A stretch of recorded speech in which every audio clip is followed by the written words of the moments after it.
kapuso, this is your island ata ng Cebu, Shuve at Rata, at may mga sasagutin tayong mga tanong.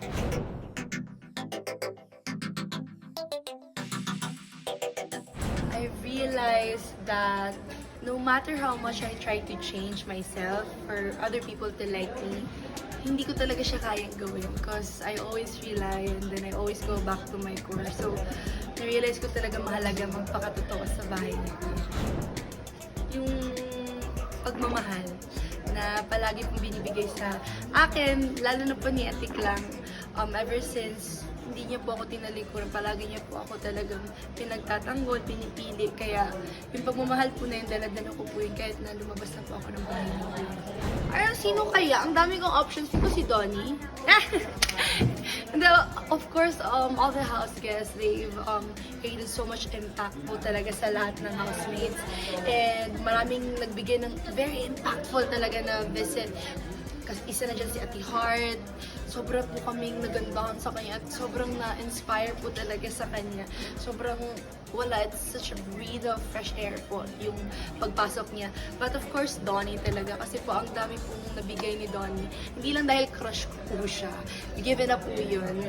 Crush siya ng maraming tao. Pero he gave us game night. He gave us gifts from our loved ones and letters from our loved ones. And then not just that, but like basketball. Ano na po kami talaga sa physical activity kasi masyado nang minsan down yung mga housemates talaga. So for him po na ibigay yung po lahat, sobra lang pong nakakataba ng puso na very meaningful po and tama ang decision ko maging crush siya. So full of wisdom and really so pogi. Charis.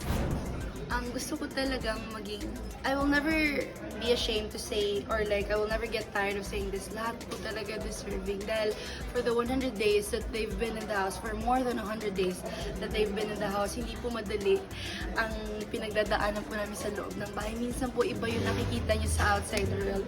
Madalas, mga cut versions na po yun. Pero yung pagsasama po namin sa loob, lalo na po yung mga nagdaang linggo, sobrang na po talagang tight ng bond ng mga housemates.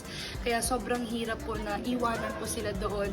Kaya alam ko po lahat po ng nandun ay deserving po talaga na mag-stay. Pero for me, big winner material really is when I do best basis po talaga sa growth, perseverance, competitiveness sa tasks, and being real with themselves.